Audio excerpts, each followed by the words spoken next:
this video, I'm going to discuss a little bit about your organization within Schoology and how to best approach that so that students can be successful. You will notice here that each of my courses has a different image that makes it easy for students to recognize which course they need to be in. If you scroll down a little bit here, you'll notice that the default image is this generic blue image, and every course automatically comes with that. So if you never change that image, that's going to be very difficult for students to recognize which course they need to click on.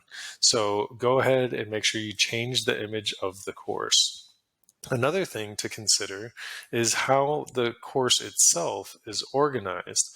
And so you'll notice within this course, I have an announcement that's at the top. These are all links that a student can click on to get to these different elements very easily.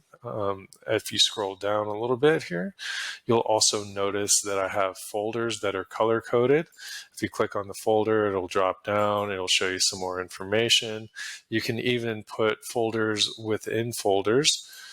So within here, I have additional information, and it's just an easy way for it to be organized.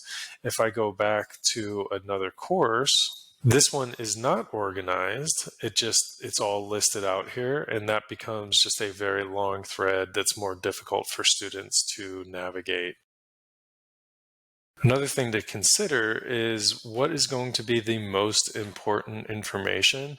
And so you can drag and drop that to the top of the area so that that's going to be at the top. So if the Skyward Gradebook Resources folder is the one that I want people to see first, I'm going to drag it all the way up to the top and keep that there. So then that way it's organized in the way that I want it to be, so that that will always be at the top. One thing to consider is whenever you add materials, it's going to add it to the bottom. So if you're like me and you want to keep it alphabetical, you would need to adjust that and drag that to wherever it is you need that to be. But if you want it to live at the top, that's what it would do.